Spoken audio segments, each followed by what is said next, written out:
On December 23, 2002, a gate that should have been locked stood open. And by the end of that afternoon in Naples, Florida, a beloved animal keeper would be gone, killed by the one creature she had spent her life trying to understand. Renae Shafer had built her entire life around big cats. For years, she had worked at private animal sanctuaries, places that housed lions, tigers, and other exotic animals rescued from unsuitable owners. Renae knew every animal by name, by mood, by the exact sound of its breath. She was patient, methodical, and trusted, the kind of keeper other staff relied on. Every day followed the same careful rhythm: feed preparation, enclosure checks, cleaning, repair work. The routine was designed to keep both keepers and animals safe, and for years, that rhythm had never failed. Big cat facilities use a strict double gate system called a shift gate. The animal is moved to one section. The keeper enters another. Both gates must be confirmed locked before anyone steps inside. That rule existed for one reason. Big cats are always predators, no matter how familiar they seem, no matter how long you have known them. At Moorings Park, the private sanctuary where Renae worked, there was a large male African lion. Powerful, unpredictable.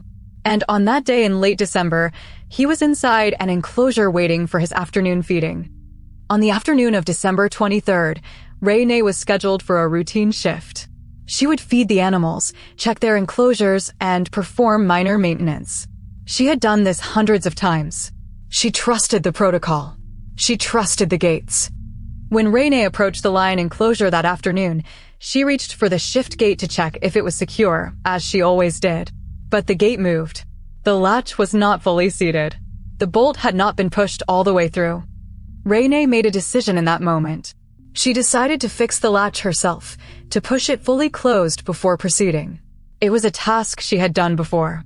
It was, by all accounts, a small thing. But in the next seconds, that decision would cost her everything. The lion did not hesitate. In one explosive motion, the massive predator surged through the open gate and attacked Renae Shafer. She had seconds, not minutes, not even a chance to call for help before the attack was fatal. When other staff members rushed to the enclosure, they found Renae Shafer fatally wounded. She was rushed to a local hospital, but was pronounced dead on arrival. She was 39 years old. The Florida Fish and Wildlife Conservation Commission launched an immediate investigation. Their findings were clear. The shift gate had not been fully latched. The bolt had not been fully seated. Whether due to mechanical failure, human error during the last feeding, or simple negligence, the gate that was supposed to separate keeper from predator had failed. Investigators concluded that Renae had followed protocol correctly. She had approached the gate carefully. She had noticed the problem. But the moment she touched that gate to fix it, she unknowingly put herself within reach of a 400-pound predator, one that recognized the opening as an escape opportunity. Renae Shafer's death shattered her community. Colleagues who had worked alongside her for years were devastated. The sanctuary grieved. And animal lovers across Florida asked the same question. How could this have happened to someone so careful, so experienced, so devoted? Renae's death forced Florida's wildlife authorities to re-examine sanctuary safety standards. New protocols were established. Training was enhanced. Facilities were required to implement more rigorous gate locking procedures and redundant safety checks. Renae's tragedy became the reason that other keepers would go home to their families. Renae Shafer was a keeper who lived her passion every single day. She respected the animals in her care. She followed the rules. She understood the danger. But in one moment, when a gate that should have been locked was not, the predator she had devoted her life to understanding made a choice that was, for lions, completely natural.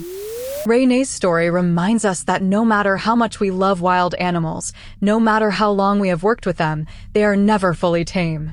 A locked gate exists for a reason. And sometimes, the difference between life and death is the space between a latch that is almost closed and one that is fully secured. Like and follow us for more true stories that changed how we keep ourselves and the people we love safe.